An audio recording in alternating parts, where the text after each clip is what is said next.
When we talk about NMR spectroscopy and how it relates to all of the other forms of spectroscopy, there's a number of different ways we can do that. One of them is simply the transition that the light causes on our atoms or molecules. Gamma rays, for example, the highest energy form of spectroscopy that we typically will run across from time to time, basically takes the electrons and strips them completely off an atom or molecule. It's such an energetic technique. Whereas NMR spectroscopy, the lowest energy technique that we run across, basically just simply reorients the orientation of a magnetic nucleus in an external magnetic field. There are other ways of talking about spectroscopy involving the numbers, typically wavelengths, frequencies, or energies. Here are these various numbers all in common units. I'm using energy in kilojoules per mole. Those are the types of energy units that many chemists are most familiar with. And you can see here again comparing gamma to NMR as the two extremes on here, that gamma rays or gamma spectroscopy uses by far the shortest wavelength, highest energy, highest frequency light, and NMR over there is the lowest energy, longest wavelength, and lowest frequency light typically used in spectroscopy. There's another way of talking about it are the typical units, the units that spectroscopists who work carefully in each of these areas might use. For example, the X-ray and gamma ray spectroscopists often will talk about their spectra in terms of energy, either kilo or even mega electron volts. The UV vis spectroscopists and the IR spectroscopists will often use wavelength. We talk about the wave in UV vis, the wavelength of light that causes a transition in nanometers. The infrared spectroscopist studying molecular vibrations will also use wavelength, often a modified wavelength we call wave numbers or reciprocal centimeters. The microwave and the NMR spectroscopists will typically use frequency units. For example, our particular instrument is a 400 megahertz NMR spectrometer. Oftentimes there are modifications made to these units. For example, in NMR spectroscopy we will often, instead of using 400 megahertz and variations of that, we will use something called parts per million or ppm. The critical thing about comparing all of these is to realize that things like gamma spectroscopy and X-ray spectroscopy, these are sledgehammer techniques. These techniques have the highest energy and really make modifications of the molecules and the atoms that are being studied. NMR is a much lower energy technique. It's almost like tapping on your molecule with one of the most delicate little tiny hammers you can imagine. Being a low energy technique gives NMR some advantages and disadvantages. The advantage is it is likely the most information rich form of spectroscopy that we typically will do. The disadvantage, of course, is going to be that it's probably the least sensitive form of spectroscopy, in that we need relatively high sample sizes compared to some of the other types of spectroscopy to get the information that we are so interested in obtaining.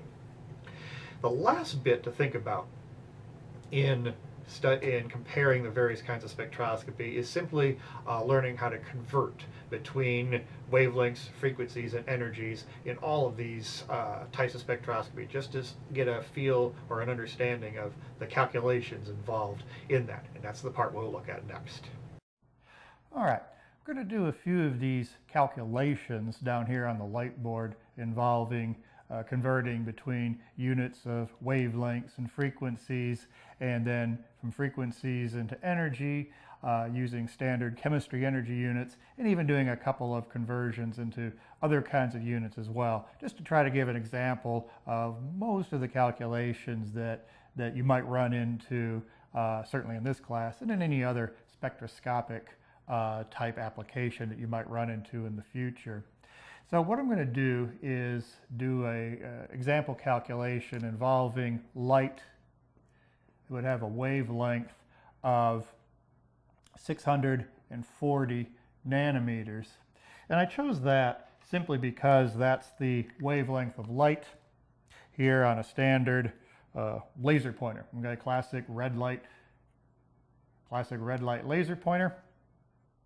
640 nanometer light is what you're looking at. It's clearly, nice bright red light, easily visible. And what we're going to do is basically ask the question, convert 640 nanometers into frequency units, into energy units of kilojoules per mole, and into wave numbers. Okay, so this is what the question, just written out would look like. And so I have up here on the board as well the basic tools that you need to do any of these kinds of calculations. The classic energy of a photon equation, E equals h nu, Planck's constant and frequency. The classic speed of light equation that is used whenever wavelengths and frequencies have to be converted one into the other. And then the values of these three constants are dear friend Planck's constant, 6.626 times 10 to the minus 34th joules seconds. The speed of light is 3.0 times 10 to the 8th meters per second. And every chemist's dearest friend, Avogadro's number, 6.02 times 10 to the 23rd, number of anything in 1 mole. So our first question, take 640 nanometers and figure out, question mark, what is the frequency of 640 nanometer light? The way you do that, you're going to use the speed of light equation. And we want the frequency, so no gigantic surprise here. I simply take the equation and solve it for frequency. Okay, nothing too terribly taxing here. And now it becomes basically a plug and chug problem, but with one provision. So I start plugging in my numbers. C, the symbol for the speed of light, 3.0 times 10 to the 8th meters per second. And if I just start plugging away, I would put in my wavelength 640 nanometers. And when I do that, I do realize, I do have a problem. My units aren't matching up. I have meters on the top. I would have nanometers on the bottom. Simple problem, simple solution. Just turn 640 nanometers into meters. And that means I have to do a quick metric conversion, nanometers to meters. And remember, nano is billionth. I need a billion nanometers, that's 10 to the 9th, nanometers to equal 1 meter. You could also do that calculation from 1 nanometer is a billionth of a meter. Either way will work. And if you punch that out on your calculator, you should get 6.4 times 10 to the minus 7th meters. The wavelength in meters, and now my units match up very nicely, 6.4 times 10 to the minus 7th meters. And if I now punch that out on my calculator, and I do kind of make a little series of notes over here, I cheat so I don't have to actually sit here and punch them out. That comes out 4.7 times 10 to the 14th. And you'll notice the units, my meters cancel. I still have seconds, but they're reciprocal seconds, typically written this way. The other way you will see reciprocal seconds written is in units of hertz, okay, cycles per second. Either one is acceptable. I'm just going to use reciprocal leave it as reciprocal seconds here. There's the frequency. The red light laser, a photon from a red light laser is oscillating 4.7 times 10 to the 14th times frequency each second. That's quite a few. And so there's the wavelength frequency conversion. I'm going to apply the magic eraser to a little bit of this, and we'll move on to how much energy does this light supply. Now I've just simply written down our frequency, 4.7 times 10 to the 14th reciprocal seconds. Our next question is, what is the energy of this light in units of kilojoules per mole, question mark, kilojoules per mole. And I use that because that's a classic energy unit that we chemists use quite a bit in talking about energy for our molecules. So that's the one I'm going to aim for. And since it's an energy question, yes indeed, the energy equation is now going to play a role. I've already got the frequency calculated. That's convenient. Now I simply need Planck's constant. And so just a plug and chug again, 6.626 times 10 to the negative 34th joules times seconds. Oh, you never get tired of saying that. Times 4.7 times 10 to the 14th reciprocal seconds. If you look at those numbers here, man, your scientific notation button on your calculator is just going to have a grand old time with this one. You also notice, kind of conveniently, I have seconds and reciprocal seconds. My second units are going to cancel, leaving me only joules, which is kind of convenient because that is exactly what I was trying to calculate here. And if you punch this out on your calculator, I got 3.1 times 10 to the negative 19th joules. That tells me that 1 photon of light from the red light laser doesn't generate, has very little energy in it. But of course, we're usually not interested in how much energy 1 photon has. We're interested in, large quantities of these things that we usually interact with. So I want the energy units in kilojoules per mole. I've got the joules.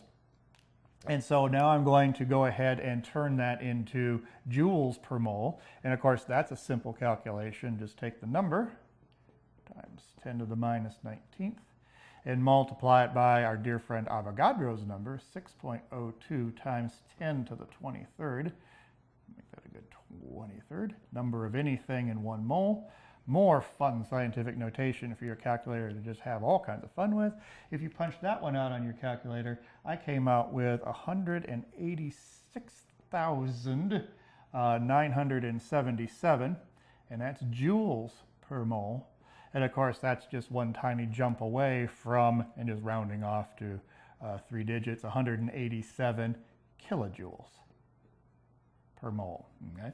So 1 mole of red light from the red light laser would, has 187 kilojoules of energy in it. And so there's a classic energy calculation, how you can turn energy of light either expressed as joules, kilojoules per mole, or some combination like that, and turn it back into frequency, or frequency here into energy. The last one is to do the calculation with wave numbers. So again, a little bit more magic eraser, and we'll put that one up here.